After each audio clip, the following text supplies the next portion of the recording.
Hello students, எல்லோரும் எப்படி இருக்கீங்க? நல்லா இருப்பீங்க அப்படின்னு நினைக்கிறேன். இன்றைக்கி நம்ம என்ன பார்க்க போகிறோம் அப்படின்னு பார்த்திங்கன்னா, 9ஆம் வகுப்பு அறிவியல் பாடத்தில் வேதியியல் பிரிவில் நம்மை சுற்றியுள்ள பொருட்கள் இந்த பாடத்திலிருந்து ஒரு சில கருத்துக்களை இன்றைக்கி நம்ம பார்க்கலாம். இப்போ போன கிளாஸில் நம்ம என்ன பார்த்தோம்? கரைசல்னால் என்ன, அதை எப்படி நம்ம பகுதி பொருட்கள் அதில் இருக்கிறத எப்படி நம்ம பிரிக்கலாம் அதெல்லாம் பார்த்தோம். அதில் இன்றைக்கி என்ன பார்க்கலாம் அப்படின்னு பார்த்திங்கன்னா, கரைசலில் பகுதி பொருட்களை எவ்வாறு பிரிக்கிறது, கரைசலோட வகைகள் என்னென்ன, ப்ரௌனின் இயக்கம்னா என்ன, டிண்டால் விளைவு என்றால் என்ன, அதுபோல் சில கருத்துக்களை இந்த வீடியோவில் இன்றைக்கி நம்ம பார்க்கலாம். ஃபர்ஸ்ட் இது எளிய காய்ச்சி வடித்தல். எளிய காய்ச்சி வடித்தல் அப்படின்னா என்னென்னு பார்த்திங்கன்னா, கரைசலிலிருந்து தூய திரவத்தை பெறுவதற்கான முறையாகும். இது ஆவியாதல் மற்றும் குளிர்வித்தலின் கூட்டாகும். காய்ச்சி வடித்தல் ஈக்குவல் டு ஆவியாதல் ப்ளஸ் குளிர்வித்தல். படத்தில் காட்டியுள்ளபடி குடுவையானது பக்க இணைப்பாக குளிரீட்டும் குழாயுடன் இணைக்கப்பட்டுள்ளது.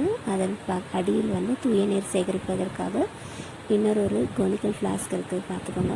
இப்போ நம்ம எந்த கரைசல் உப்பு நீரை குடுவையில் எடுத்து அதை நம்ம என்ன பண்ண போகிறோம், வெப்பப்படுத்த போகிறோம். அந்த குடுவையின் ஒரு துளை அடைப்பானால் மூடி அதன் வழியே வெப்பநிலை மானி செருகப்பட்டுள்ளது. அந்த வெப்பநிலை மானியோட அடிப்பகுதி குமிழ் போன்ற பகுதி பக்க குழாயினுடைய பக்கத்தில் இருக்கிற மாதிரி, அதனுடைய கீழே இருக்கிற மாதிரி அதை நம்ம செருகி வைக்க போகிறோம். இப்போ என்ன பண்ணணும், குடுவையானது வெப்பப்படுத்தப்படுகிறது. அதில் உள்ள நீரானது ஆவியாகி அந்த குளிரூட்டும் குழாய் வழியாக சென்று குளிரூட்டும் குழாயின் உட்பகுதியில் அந்த நீராவி குளிர்விக்கப்பட்டு சேகரிப்பானில் சேகரிக்கப்படுகிறது. இவ்வாறு தூய நீர் சேகரிப்பானில் சேகரிக்கப்படுது. அதுவே அந்த கரைசலில் உள்ள உப்பு குடுவையின் அடிப்பாகத்தில் வண்டலாக தங்கிவிடுகிறது. பல நாடுகளில் கடல் நீரிலிருந்து குடிநீரை இம்முறை மூலம் பெறப்படுகிறது. அதே போல் 25 கெல்வின் கொதிநிலை வேறுபாடுள்ள 2 திரவங்கள் கொண்ட கரைசலை பிரித்தெடுக்க இம்முறை பயன்படுகிறது. அந்த 2 திரவங்களுக்கு இடையே உள்ள கொதிநிலை வேறுபாடு 25 கெல்வின் அது போல் இருக்கும்போது அந்த கரைசல்களை பிரித்தெடுக்க எளிய காய்ச்சி வடித்தல் முறையை நம்ம பயன்படுத்தலாம். ஃபஸ்ட்டு நம்ம பார்த்தோம் எளிய காய்ச்சி வடித்தல், அதே போல் தான் பின்ன காய்ச்சி வடித்தல். இதுக்கும் அதுக்கும் என்ன வித்தியாசம் அப்படின்னு பார்த்தீங்கன்னா, 2 அல்லது 2ற்கு மேற்பட்ட கொதிநிலை வேறுபாடு இல்லாத கரையக்கூடிய திரவங்களை பிரிக்க பின்ன காய்ச்சி வடித்தல் முறை பயன்படுது. எளிய காய்ச்சி வடித்தல்னா அந்த திரவங்களுக்கு இடையே உள்ள கொதிநிலை வேறுபாடு கண்டிப்பாக 25 கெல்வின் இருக்க வேண்டும். ஆனால் இந்த பின்ன காய்ச்சி வடித்தல் முறையில் அது போல் கிடையாது. கொதிநிலை வேறுபாடு 25 கெல்வினுக்கு குறைவாக இருக்கக்கூடிய திரவங்களை பிரித்தெடுக்க பின்ன காய்ச்சி வடித்தல் முறை பயன்படுத்தப்படுகிறது. எளிய காய்ச்சி வடித்தலுக்கு எப்படி உங்களுக்கு உபகரண அமைப்பு இருந்ததோ அதே போல தான் இதுலேயும் உபகரண அமைப்பு இருக்குது. இதில் நம்ம என்ன திரவம் எடுத்திருக்கோம், கரைசல்கள் எடுத்திருக்கோம் அப்படின்னு பார்த்தீங்கன்னா, ஆல்கஹால் மற்றும் நீர் கலந்த கலவை சூடுபடுத்தப்படுது. இதன் மூலம் ஆல்கஹாலான தூய ஆல்கஹாலை நம்ம தனியாக பிரித்தெடுக்கலாம். எப்படி நம்ம அந்த எளிய காய்ச்சி வடித்தல் முறை செயல்பட்டதோ அதே போல தான் பின்ன காய்ச்சி வடித்தல் முறையும் செயல்பாடு அமைந்துள்ளது.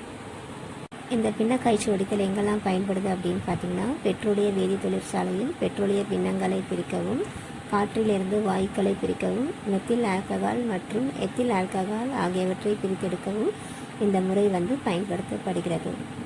அடுத்து இப்போ நம்ம என்ன முறை பார்க்க போகிறோம் அப்படின்னு பார்த்தீங்கன்னா, வண்ண பிரிகை முறை. அதில் 2 இம்பார்ட்டன்ட் ஃபேக்டர்ஸ் இருக்குது. ஒன்று உறிஞ்சுதல், இன்னொன்று பரப்பு கவர்தல். ஃபஸ்ட்டு உறிஞ்சுதல் அப்படின்னா என்னன்னு பார்க்கலாம். ஒரு பொருள் பெரும் அளவில் மற்றொரு பொருளால் உட்கவரப்படும் நிகழ்வு, இதற்கு பேர் தான் உறிஞ்சுதல் அப்படின்னு சொல்லலாம்.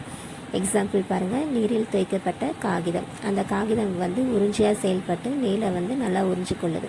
இதற்கு பேர் தான் உறிஞ்சுதல் அப்படின்னு சொல்லலாம். நெக்ஸ்ட்டு பரப்பு கவர்தல். ஒரு பொருளின் மேற்பரப்பில் வேறொரு பொருளின் துகள்கள் கவரப்படும் நிகழ்வு. இதுக்கு எக்ஸாம்பிள் என்ன சொல்லலாம் அப்படின்னு பார்த்தீங்கன்னா, இப்போ நம்ம திடீர்னு இங்கு பென் எழுதிட்டே இருக்கோம், இங்கு கொட்டிருச்சு பேப்பரில் அப்படின்னா என்ன பண்ணுவோம், உடனே சாப்பீஸ் எடுத்து அந்த இங்கு மேலே டிப் பண்ணுவோம். அப்படி பண்ணும்போது ஆட்டோமேட்டிக்காக அந்த இங்கை என்ன பண்ணும், சாப்பீஸ் உறிஞ்சிக்கொள்ளும். அப்படி சாப்பீஸ் உரியும் போது மேற்பரப்பில் நம்ம என்ன கலர் இங்கு எழுதிட்டு இருக்கோமோ அந்த கலர் அப்படியே ஸ்ப்ரெட் ஆகிருக்கும். அதே அந்த சாப்பீஸை உடச்சி பார்த்தோன்னா உள்ளே எப்படி தான் இருக்கும், நமக்கு ஒயிட் கலராக தான் இருக்கும். அப்போ பரப்பு கவர்தல், அந்த மேல் பரப்பு மட்டும் அந்த இங்கால் சூழ்ந்து கவரப்படுறது பேர் தான் என்ன அப்படின்னு பார்த்தீங்கன்னா பரப்பு கவர்தல் அப்படின்னு சொல்லலாம். வண்ணப்பிரிகை முறை அப்படின்னா என்னன்னு பார்த்தீங்கன்னா, இது ஒரு பிரித்தெடுக்கும் தொழில்நுட்பமாகும். ஒரு கலவையில் உள்ள பல்வேறு கூறுகள் ஒரே கரைப்பானில் வெவ்வேறாக கரையும் திறனை பெற்றிருக்கும் என்ற தத்துவத்தின் அடிப்படையில் இந்த வண்ணப்பிரிகை முறை கலவைகளை பிரித்தெடுக்க பயன்படுகிறது.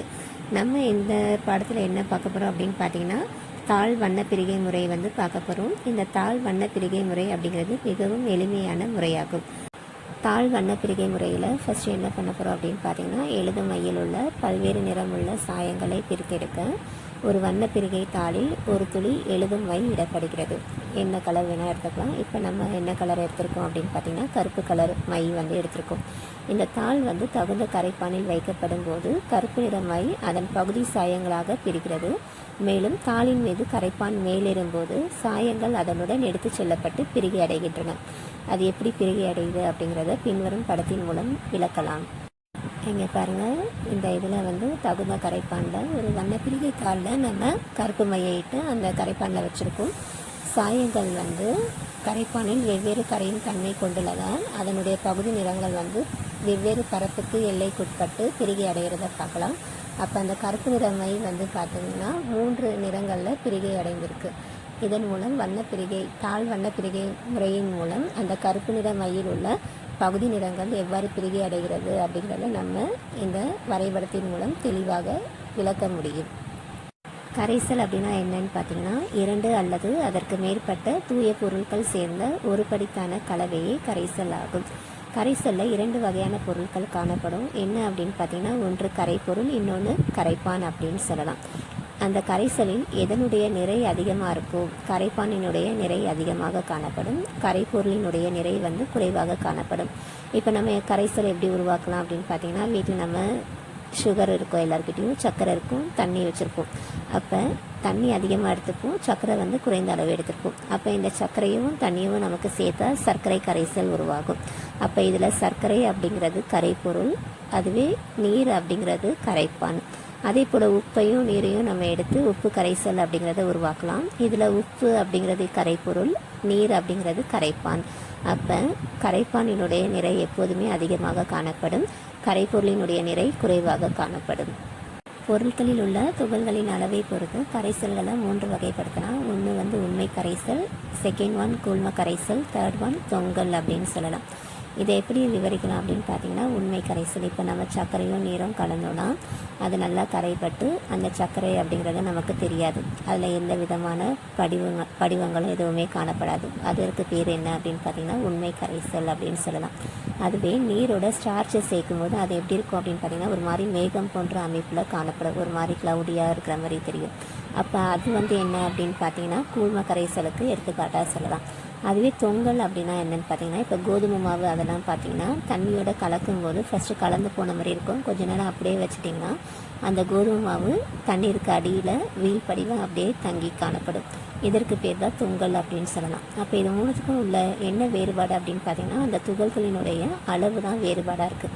இந்த 3 வகையான கரைசல்களுக்கும் இடையே உள்ள வேறுபாடை பாருங்கள். ஃபஸ்ட்டு அதனுடைய பண்பு, துகளின் உருவ அளவு.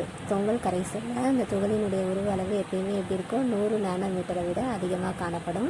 கூழ்ம கரைசலில் 1லிருந்து 100 நானோமீட்டர் அளவுடையதாக இருக்கும். உண்மை கரைசலில் வந்து துகளினுடைய அளவு வந்து எப்பயுமே 100 நானோமீட்டரை விட குறைவாக காணப்படும்.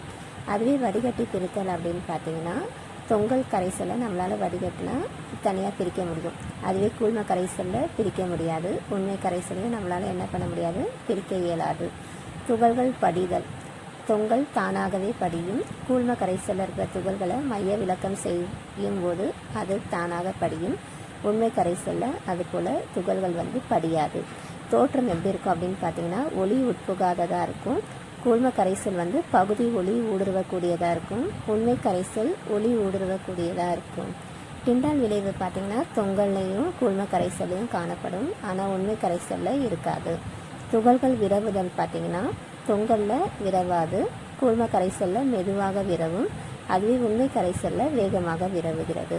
ப்ரௌனின் இயக்கம் எப்படி இருக்கும் அப்படின்னு பார்த்தீங்கன்னா, தொங்கலில் வந்து ப்ரௌனின் இயக்கம் காணப்படும், கூழ்ம கரைசலில் காண்பிக்கிறது. அதே போல் உண்மை கரைசலில் காண்பிக்கலாம், இல்லை இல்லாமலும் இருக்கலாம். தன்மை அப்படின்னு பார்த்தீங்கன்னா, தொங்கல் வந்து பலபடித்தானவையாக இருக்கும், கூழ்ம கரைசலும் பலபடித்தானவையாக இருக்கும், உண்மை கரைசல் ஒரு படித்தானவை ஆகும். கூழ்ம கரைசல் என்பது பரவிய நிலைமை மற்றும் பரவல் ஊடகம் கொண்ட பலபடித்தான அமைப்பாகும். அந்த பரவிய நிலைமை அல்லது பரவல் ஊடகம் திண்மம், திரவம் அல்லது வாயுவாக இருக்கலாம். மொத்தம் 8 வகையான வேறுபட்ட கூடுகைகள் வந்து சாத்தியம். கூழ்ம கரைசல்களை செறிவுமிக்க நுண்ணோக்கியால் பார்க்கும்போது கூழ்ம துகள்கள் எங்கும் அங்குமாக ஒழுங்கற்ற நிலையில் சீராகவும் வேகமாகவும் நகர்ந்து கொண்டிருப்பதை பார்க்க முடியும். இந்த நகர்வே பிரவுனியன் நகர்வு அல்லது பிரவுனியன் இயக்கம் எனப்படுகிறது. கூழ்ம கரைசலில் உள்ள துகள்களை நுண்ணோக்கியால் பார்க்கும்போது அந்த துகள்கள் எங்கும் அங்குமாக வெவ்வேறு டைரக்ஷனில் இங்கே கொடுத்துருக்காங்க பாருங்கள் படத்தில், இது போல தான் மூமெண்ட்டில் இருக்கும். இந்த நகர்வுக்கு தான் பிரவுனியன் நகர்வு என்று பெயராகும். அடுத்து நம்ம என்ன பார்க்க போகிறோம் அப்படின்னு பார்த்தீங்கன்னா டிண்டால் விளைவு. ஒரு வலுவான ஒளிக்கற்றையை கூழ்ம கரைசலின் வழியை செலுத்தும் போது ஒளிக்கற்றையின் பாதையை பார்க்க முடியும் அப்படிங்கிறத டிண்டால் என்பவர் 1869 கண்டறிந்தார். இந்நிகழ்ச்சி டிண்டால் விளைவு என்றும் அவ்வாறு ஒளிரும் பாதை டிண்டால் குவிகை வடிவு என்றும் அழைக்கப்படுகிறது. இத்தகைய நிகழ்வு உண்மை கரைசலில் உண்டாவதில்லை. கூழ்ம கரைசலில் மட்டும்தான் டிண்டால் விளைவு காணப்படும். இங்கே பாருங்கள், லேசர் ஒளிக்கற்றையை தூய நீரில் செலுத்தும் போது அங்கே ஒளிக்கற்றை நமக்கு எதுவும் தெரியல. அதுவே கூழ்ம கரைசலில் செலுத்தும் போது அந்த ரெட் கலரில் ஒளிக்கற்றை புலப்படுது. அதனால் கூழ்ம கரைசலில் தான் இந்த டிண்டால் விளைவு நடைபெறும். வானம் நீல நிறமாக தோன்றுவது இது எல்லாமே காரணம் என்ன அப்படின்னு பார்த்திங்கன்னா இந்த டிண்டால் ஸ்கேட்டரிங் அப்படின்னு தான் சொல்லலாம்.